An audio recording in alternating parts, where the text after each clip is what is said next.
Hi, everybody. Welcome, welcome. I'm Trudy Stoner, not your ordinary love coach.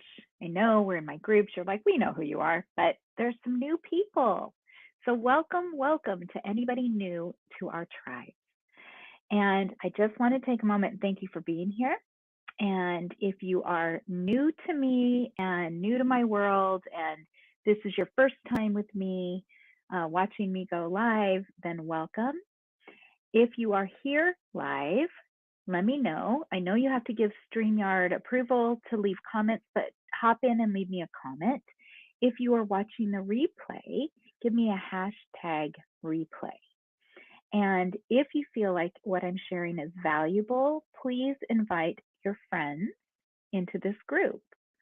Whether you're in Anchored in Love or Uncaged Woman, please invite them in. The more, the merrier. And I am on a mission to help 1 million women find love and learn how to sustain it. Now, I don't want to leave the guys out.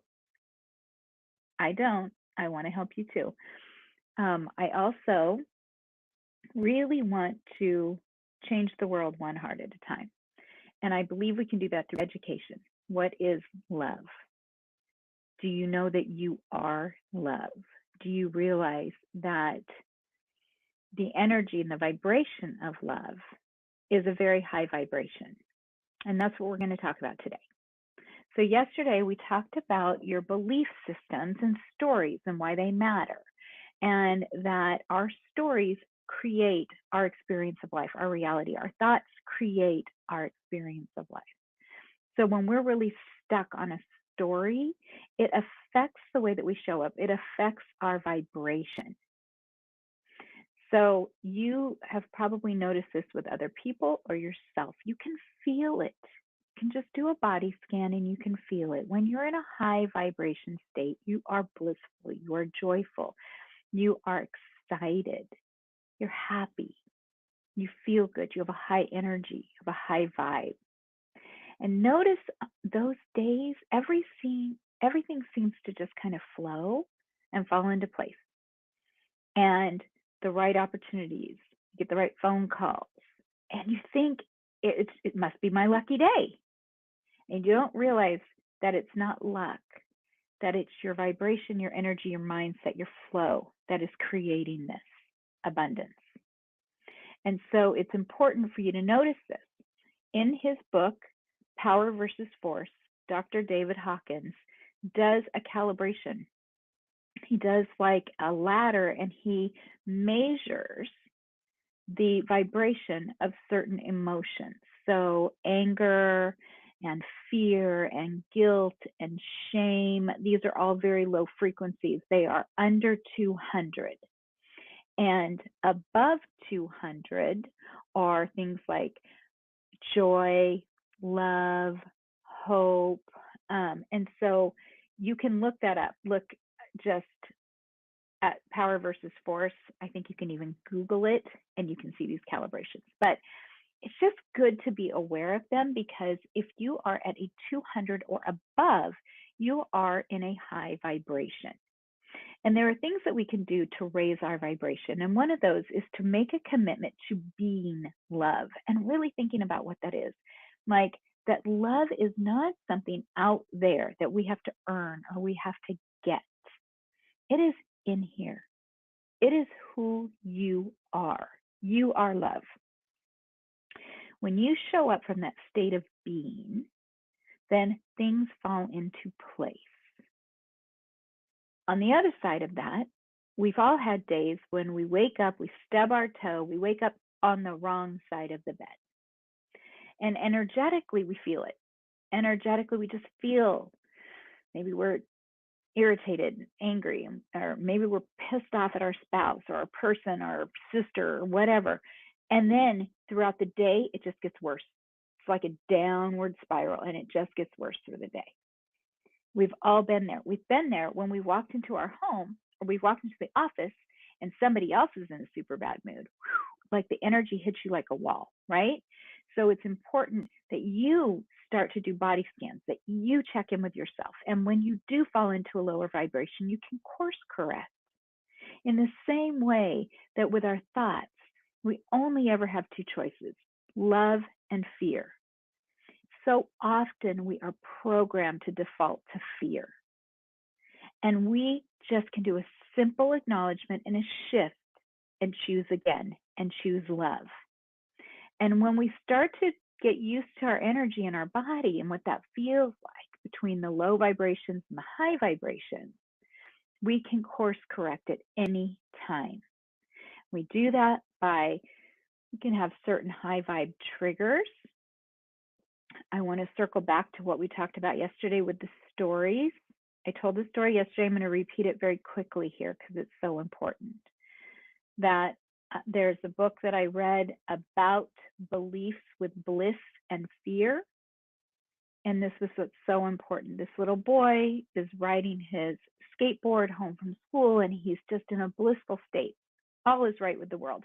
And he is like grabbed sticks and is playing the drums on the fence posts as he goes along. And then he comes to a certain yard, and a dog escapes from the yard and starts to chase him. And he is terrified, absolutely terrified. And he gets off of his skateboard and he starts to run for his life.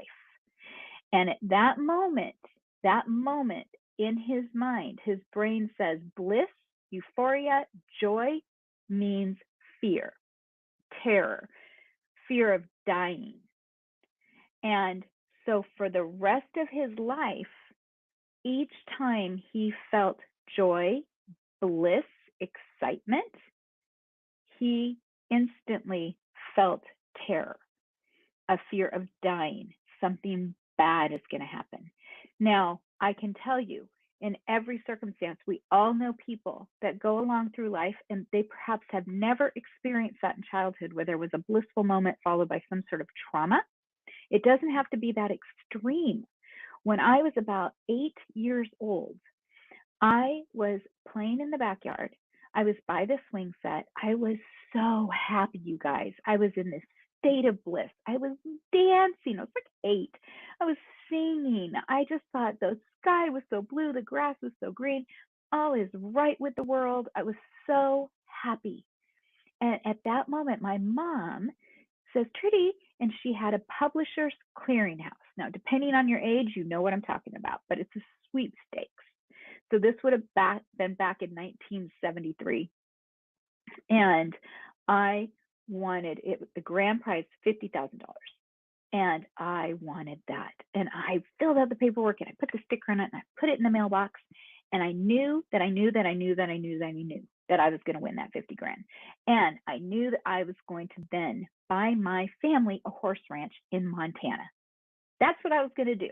And I was so certain about it, knowing what I now know now. Oh my Lord, my energy was so on fire, I probably would have won that sweepstakes. What happened next is really relevant. I went into the backyard and my dad was working in the backyard and I was just so excited. And I went up and I told him the story, and Dad, it's going to be great. I'm going to buy us a ranch. It's going to be amazing. And then I stopped him. He was working in the yard, and I said, Dad, tell me the truth. Do you think I'm going to win? And my dad stopped what he was doing, and he looked me in the eye, and he said, Trudy, there's no way in the world you're going to win. My energy went from here to here in a moment. The dreams, everything that I had associated with the abundance, winning, getting something that I really, really, really wanted, having it work, were shattered in an instant, just shattered. And it put me in a position where there was bliss and then there was trauma. So then until I knew better, right? Okay, so fast forward many, many, many years, 40 years, and I would sabotage relationships because if it felt too good, I thought it was too good to be true. And I just knew it wouldn't last and that the other shoe was going to drop. Any time in my life that I felt super excited about something and very happy, I was scared to death because I didn't want to get my hopes shattered. I didn't want to be let down.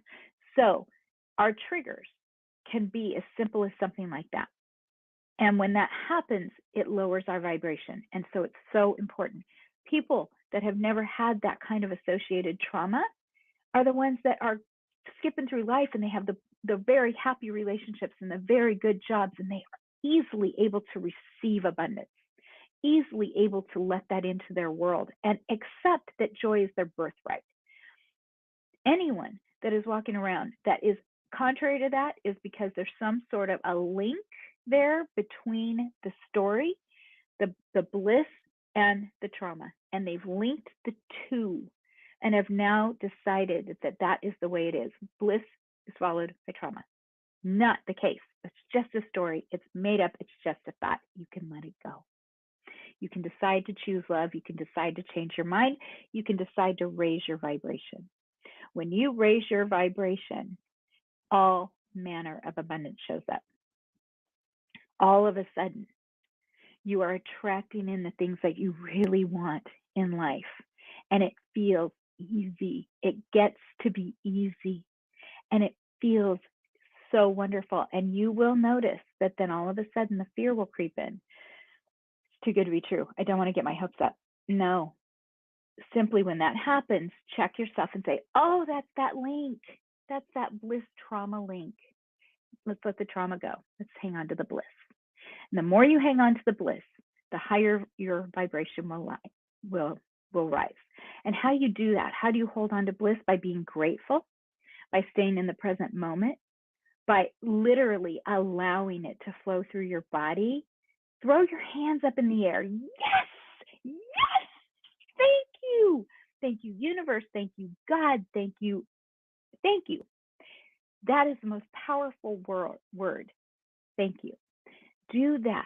Wake up in the morning, and before you even open your eyes, give thanks, gratitude. Thank you for this day. Thank you for this day. Thank you for my health. Thank you for my wealth. Affirmations are powerful, and the reason that they're powerful is because we feel them and they raise our vibration. Raising your vibration is key to the abundance that you want, to manifesting what you want. Okay.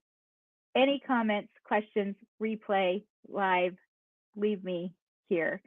I am so thrilled that you are here with me on this journey in February, the love month. And I would love to invite you to hop on a call with me. And let's talk about your love life. How can I help you? Many different strategies. Or if you're more comfortable, hop over to my website, trudystoner.com. Lots of goodies there for you. I appreciate you being in my tribe. If this resonated with you, please share. Let people know they can come in and join the group. And I wish you the best Friday ever. I'll be back tomorrow and the rest of the month. Have a good day, guys. Bye.